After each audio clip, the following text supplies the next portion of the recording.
मराठी साहित्यिकांचा सन्मान सोहळा नाशिक नगरीत संपन्न। नाशिक महाराष्ट्र साहित्य परिषद कार्याध्यक्ष गझलकार प्रदीपजी निफाडकर, पुणे गीतकार प्रकाशजी होडकर, यशवंतराव चव्हाण महाराष्ट्र मुक्त विद्यापीठाच्या कुसुमाग्रज अध्यासनाचे प्रमुख डॉक्टर दिलीपजी धोंडगे, नाशिकच्या सार्वजनिक वाचनालयाचे अध्यक्ष प्राध्यापक दिलीप फडके सर, अंटार्क्टिका मोहीम फत्ते करून आलेले वैद्य विक्रांत जाधव आणि संवेदनशील साहित्यिक विवेक उगलमुगले यांचा सत्कार सन्मान सोहळा आयोजित करण्यात आला होता। अखिल भारतीय मराठी प्रकाशक संघ नाशिक व इतर संस्थांच्या वतीने आयोजित करण्यात आला होता। ज्येष्ठ साहित्यिक वात्र टीकाकार नरेश महाजन हे कार्यक्रमाच्या अध्यक्षस्थानी होते, तर निष्णात हृदयरोग तज्ज्ञ डॉक्टर अनिरुद्ध धर्माधिकारी हे प्रमुख पाहुणे म्हणून उपस्थित होते।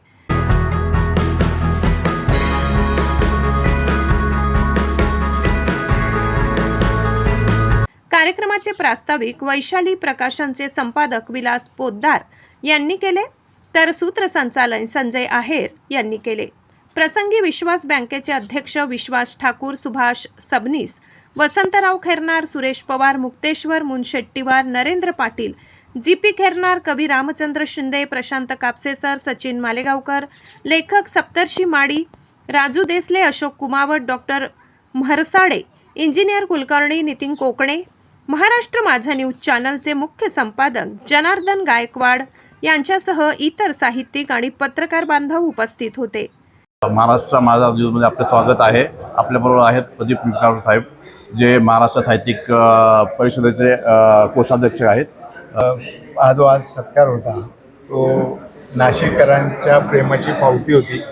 हा नाशिककरांनी म्हणजे माहेरचा सत्कार म्हणावा असा सत्कार होता आणि महाराष्ट्र माझ्यासारख्यांनी येऊन माझी मुलाखत घेतल्याबद्दल तुमच्या सगळ्यांचे आभार। खरं तर कासार यांना मी लहानपणापासून बघतोय, म्हणजे आजचं नाही, त्यामुळे मी त्याला आरेकरेच म्हणतो। बाळू आमचा खूप जवळचं नातं आहे, माझ्यासमोर राहत होता आणि याच्या वडिलांशी माझे चांगले संबंध होते। तेव्हापासून हा मला बघतो आहे। आज जरी मी महाराष्ट्र साहित्य परिषदेचा कोषाध्यक्ष असलो तरी खूप माझी जी काही घडण आहे त्या घडणीमध्ये कासार कुटुंब हे नेहमीच सहभागी झालेलं आहे आणि नाशिककर सगळे सहभागी झालेत। या नाशिककरांनी जे प्रचंड मताधिक्य मला दिलं त्यामुळेच मी त्या पदावर गेलेलो आहे। त्यामुळे नाशिककरांचा मी कृतज्ञ आहे।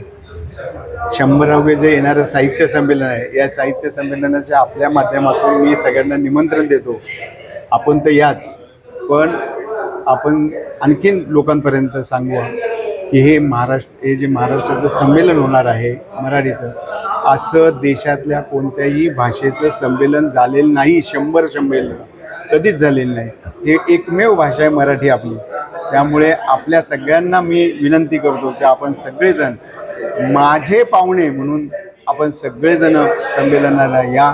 आपल्या सगळ्यांचं स्वागतच नक्की करता येईल आणि हे संमेलन मराठी माणसांचं संमेलन आहे, हे आपण अधिकाधिक चांगलं करूया एवढं सांगतो आणि थांबतो। धन्यवाद।